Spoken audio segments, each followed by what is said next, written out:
സിനിമയൊക്കെ സെലക്ട് ചെയ്യാൻ അറിയാലോ. അതായത് ഇന്ന സിനിമ ഇപ്പം ഇത്രയും സെലക്ട് ചെയ്തതിൽ ഇതുവരെ ഒരു വീഴ്ച വന്നിട്ടില്ല, ദൈവഭാഗ്യം കൊണ്ടോ എന്തോ. അതിൽ ഞാൻ കൊടുക്കുന്ന ഭയങ്കര ഒരു എഫേർട്ട് ഉണ്ട്. എനിക്ക് എവിടെയെങ്കിലും ഈ സിനിമ വർക്കാവില്ല എന്ന് തോന്നിയാൽ അപ്പം എനിക്ക് ലീവ് ചെയ്യാൻ അറിയാം. പക്ഷെ റിലേഷൻഷിപ്പിൽ അതെനിക്കറിയില്ല. ഇത് വർക്കാവില്ല എന്ന് പറഞ്ഞാലും നമുക്കൊന്ന് വർക്കാക്കി നോക്കാന്നേ. ഇതാണ് എൻ്റെ ട്രാക്ക്. മനസ്സിലായോ? ഇപ്പം ഞാനിപ്പോൾ പറയാണ്, സിനിമ എടുക്കുന്ന പോലെ ആൾക്കാരെ എടുക്കാൻ പഠിച്ചാൽ ഞാനിപ്പോൾ എവിടെ എത്തും? പറ്റില്ല, തീരെ പറ്റില്ല. അത് മനുഷ്യന്റെ ക്വാളിറ്റി ആണോ മനുഷ്യന്റെ ബലഹീനതയാണോ എന്ന് എനിക്കറിയില്ല. എനിക്ക് അങ്ങനെ ചൂസ് ചെയ്യാൻ അറിയില്ല. ഞാൻ പഠിക്കണം എന്ന് വെച്ചാൽ സ്ട്രോങ് ആയിട്ട്. ഓക്കെ, ഇത് വർക്കാവില്ല, എൻ്റെ കരിയറിൽ ഈ പടം എത്ര പൈസ തരാമെന്ന് പറഞ്ഞു കഴിഞ്ഞാലും വർക്കാവത്തില്ല എന്ന് സ്ട്രെയിറ്റ് കട്ട് എനിക്ക് പറയാനുള്ള ധൈര്യം ഉണ്ടെങ്കിൽ ഇവിടെ ചേട്ടാ നമുക്ക് ഒരു വട്ടം കൂടി. എനിക്ക് എന്നെ എങ്ങനെ സ്നേഹിക്കണം എന്ന് എനിക്ക് മാത്രമേ അറിയത്തുള്ളൂ, കറക്റ്റ് അറിയത്തുള്ളൂ.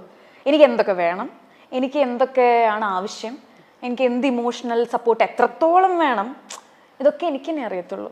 അപ്പം എന്നെ പോലുള്ള ഒരാളുണ്ടെങ്കിൽ മാത്രമല്ലേ അത് തരാൻ പറ്റുള്ളൂ. ഇപ്പം ഞാൻ ഇപ്പം സ്ട്രഗിൾ ചെയ്യുന്നത്, എനിക്ക് ചിലപ്പം ഇപ്പം എന്താ പറയുക, എനിക്ക് ഇത്ര ഇമോഷണൽ സപ്പോർട്ട് വേണ്ടി വരുമായിരിക്കും.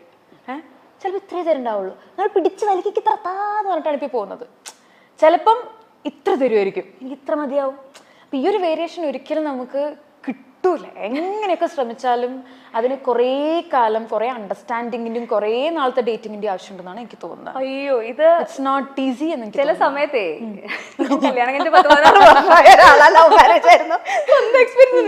വലിയ പ്രതീക്ഷ വയ്ക്കാതിരിക്കുന്ന നല്ലത്. സ്വന്തമായിട്ട് നമ്മളെ സ്നേഹിക്കാൻ നമ്മൾ മാത്രമേ ഉണ്ടാവുള്ളൂ. റിയാലിറ്റി ഞാനിപ്പോ പഠിച്ചുകൊണ്ടിരിക്കുകയാണ്.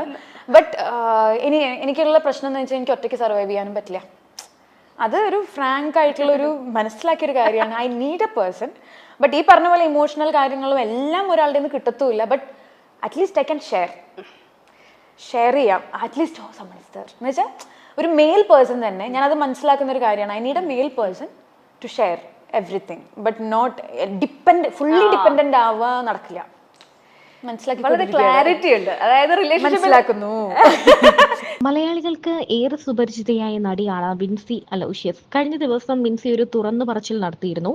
ഇനി മയക്കുമരുന്ന് അല്ലെങ്കിൽ ലഹരി ഉപയോഗിക്കുന്ന നടന്മാരുമൊത്ത് അല്ലെങ്കിൽ താരങ്ങളുമൊത്ത് താൻ അഭിനയിക്കില്ല എന്ന പ്രസ്താവന ഇറക്കിയിരുന്നു. ഇതിന് പിന്നാലെ താരം ഒരു തുറന്നു പറച്ചിലും നടത്തിയിട്ടുണ്ടായിരുന്നു. താൻ ഒപ്പം അഭിനയിച്ച ഒരു നടൻ ഇങ്ങനെ ലഹരി ഉപയോഗിച്ചിട്ടുണ്ടെന്നും ആ നടന്റെ ഭാഗത്ത് നിന്ന് മോശമായ ഒരു അനുഭവം തനിക്കുണ്ടായെന്നും വിൻസി അലോഷ്യസ് വെളിപ്പെടുത്തി രംഗത്ത് വന്നു. ആ നടന്റെ പേര് പറയണമെന്ന് ആവശ്യപ്പെട്ട നിരവധി പേർ വാർത്തകളിലൂടെയൊക്കെ പ്രതികരിച്ചിരുന്നു. പലരും രംഗത്ത് വന്നിരുന്നു. എങ്കിൽ പോലും വിൻസി അലോഷ്യസ് അതിനൊന്നും മറുപടി പറഞ്ഞിരുന്നില്ല. എന്നാൽ ഇന്ന് ഷൈൻ ടോം ചാക്കോ എന്ന യുവ നടൻ ലഹരി കേസിൽ ഇപ്പോൾ അറസ്റ്റിലായിരിക്കുകയാണ്. കൂടുതൽ നടപടികളുമായി മുന്നോട്ട് പോകുമ്പോൾ വിൻസി അലോഷ്യസ് ഷൈൻ ടോം ചാക്കോയ്ക്കെതിരെ പരാതിയുമായി രംഗത്തെത്തിയിരിക്കുകയാണ്.